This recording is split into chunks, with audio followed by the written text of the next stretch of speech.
امن کی دعوت کل عالم میں، مسلک عام ہمارا، سعد شجاعت دور ستم میں، یہ بھی کام ہمارا،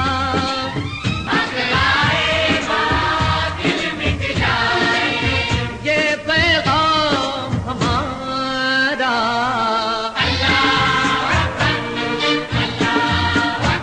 اللہ اکبر۔ ایک ہو مسلم حرم کی پاسبانی کے لیے، نیل کے ساحل سے لے کر تابخا کے کاشغر، تکبیر کے فلک شگاف نعرے لگاتی اسلامی اتحادی افواج، جس میں جنرل محمد راحیل شریف نے کمانڈر ان چیف کے عہدے کا حلف اٹھا لیا ہے۔ 29 ممالک پر مشتمل یہ اسلامی فوج دنیا بھر میں اسلامی اتحاد اور اسلامی بلاک کا اہم نشان ہے، جس میں سعودی عرب اور پاکستان سمیت مصر، ترکی، اردن، لیبیا، تیونس، بنگلہ دیش، ملائیشیا، مراکش، عمان، قطر، سوڈان، کویت اور دیگر افریقی مسلم ممالک کے نمایاں فوجی دستے شامل ہیں۔ اس طرح یہ فوج صرف عرب ممالک ہی کی نہیں بلکہ اسلامی دنیا کا نشان ثابت ہوگی۔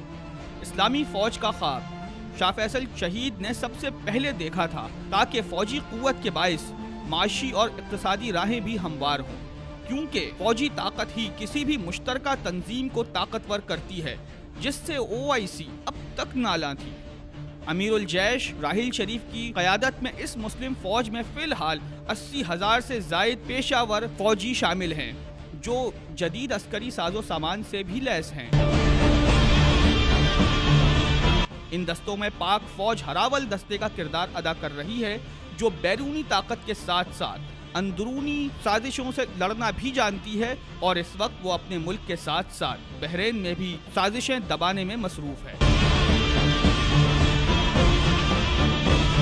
دوسری جانب ایران، جو اپنا فارسی بلاک بنانے کے لیے اس پروپیگنڈے میں مصروف ہے کہ یہ فوج اسلامی دنیا کے لیے نہیں بلکہ صرف حرم اور سعودی عرب کے تحفظ کے لیے بنائی گئی ہے، جس پر راحیل شریف نے گزشتہ سال واضح طور پہ کہہ دیا تھا کہ بطور مسلمان دفاع حرم ہماری بنیادی ترجیحات میں شامل ہے۔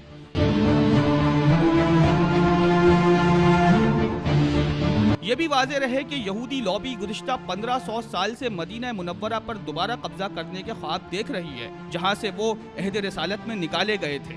اس لیے وہ مسلم دنیا میں سعودی مخالف تمام عناصر کو فروغ دینے کے لیے مفروضے بھی دیتی رہتی ہے۔ راحیل شریف کی قیادت میں دشمنان اسلام کے خلاف مسلم اتحادی فوج کے اٹھتے قدم ملت اسلامیہ کے عظیم خواب کی طرف پہلا سنگ میل ہیں۔